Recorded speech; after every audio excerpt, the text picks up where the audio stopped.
नमस्कार विद्यार्थी मित्रांनो, आज आपण इयत्ता 10वीच्या प्रथम सत्रांचा पेपर बघणार आहोत. हा पेपर फक्त सरावासाठी आहे. अजून तुम्हाला कुठल्याही विषयाची सराव प्रश्नपत्रिका पाहिजे असेल तर तुम्ही खाली कमेंट बॉक्समध्ये सांगा आणि मी ती व्हिडिओ अपलोड नक्कीच करणार.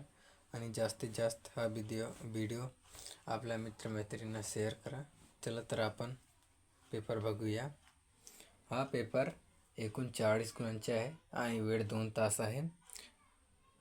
विषय गणित भाग 1 प्रथम सत्रांत पेपर गेल्या वर्षीच्या आहे, सरावासाठी आणलेला आहे.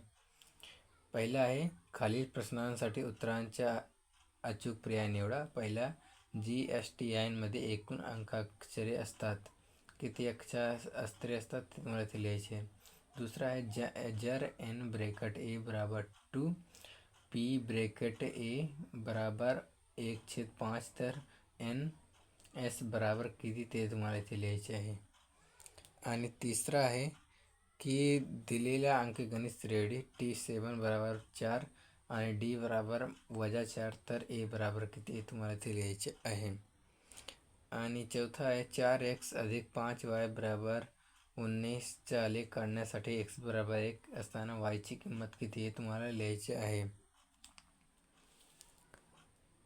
आणि B आहे खालील प्रश्न सोडवा. पहिल्या पुढील निष्काची किंमत काढा. याची निष्काची किंमत काढायची. आणि दुसरा आहे पुढील वर्ग समीकरणासाठी विवेचकाची किंमत काढा. याची किंमत काढायची विवेचकाची. आणि तिसरा आहे जर अंकगणित श्रेणीची पहिले पद a व समान फरक d असेल तर अंकगणित श्रेणी लिहा. a बराबर -3 d बराबर 0. आणि चौथा आहे एक फासा टाकला असता तर S आणि NS लिहा. हे तुम्हाला असे झाले.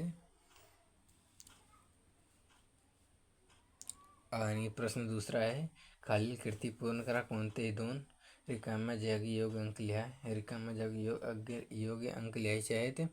आणि दुसरा आहे जर अल्फा व बीटा 2x वर्ग वजा 4x वजा 3 बराबर 0 या वर्ग समीकरणाची मुळे असतील तर अल्फा अधिक बीटा आणि अल्फा गुणिले बीटाची किंमत काढायची आहेत आपल्याला. आणि हा उकेल येथे भरायचे आहेत. पुढील वर्ग समीकरण सोडवा. तुम्हाला हे वर्ग समीकरण सोडवायचे आहे. आणि B आहे खालील उपप्रश्न सोडवा. कोणतेही 4. पहिला आहे खालील वर्ग समीकरण अवयव पद्धतीने सोडवा.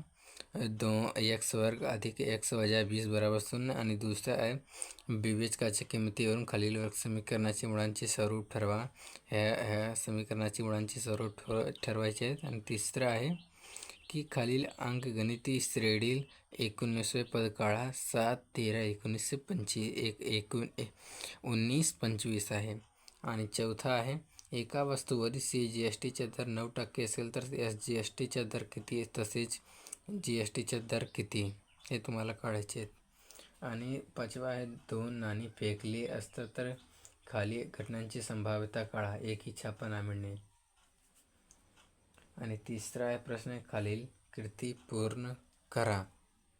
कोणतेही गुण आहे 3.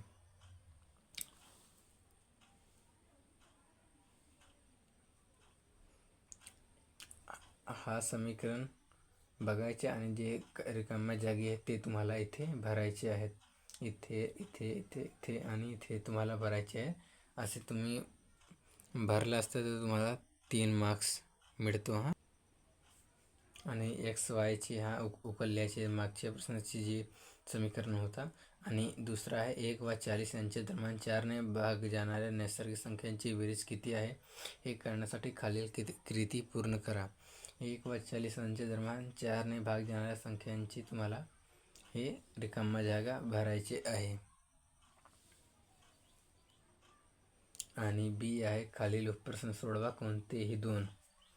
पहिला आहे एका रिस्टवॉच बेल्टची करपात्र किंमत 586 रुपये आहे. GSTचा दर 185 आहे तर ग्राहकाला तो बेल्ट किती रुपयास मिळेल. आणि दुसरा आहे खालील एक सामायिक समीकरणे आलेखाने सोडवा. x अधिक 5 बराबर x अधिक y बराबर 5, x वजा y बराबर 3. तिसरा आहे खालील वर्ग समीकरण सूत्राचा वापर करून सोडवा. 3m वर स्क्वेअर प्लस 2m वजा 7 बराबर 0. चौथा आहे खालील एक सामायिक समीकरणे क्रेमरच्या पद्धतीने सोडवा. हा समीकरणे क्रेमरच्या पद्धतीने सोडवायची आहे. प्रश्न चौथा आहे खालील प्रश्न सोडवा. कोणते दोन? पहिला आहे फुगेवाला 2 लाल, 3 निळे आणि 4 हिरवे असा रंगीत फुग्यातील एक फुगा प्रणालीला यादृच्छिक पद्धतीने देणार तर खाली घडण्याची संभाव्यता काढा. पहिला आहे मिळालेला फुगा लाल असणे, दुसरा मिळालेला फुगा निळा असणे, तिसरा मिळालेला फुगा हिरवा असणे. असे प्रकारे तुम्हाला ते समीकरण सोडवायचे आहेत. आणि दुसरं आहे श्रीमती देसाई यांनी 100 रुपये दर्शनी किमतीचे शेअरचे बाजारभाव 50 रुपये असताना विकले तेव्हा त्यांना 4,988.20 रुपये मिळाले.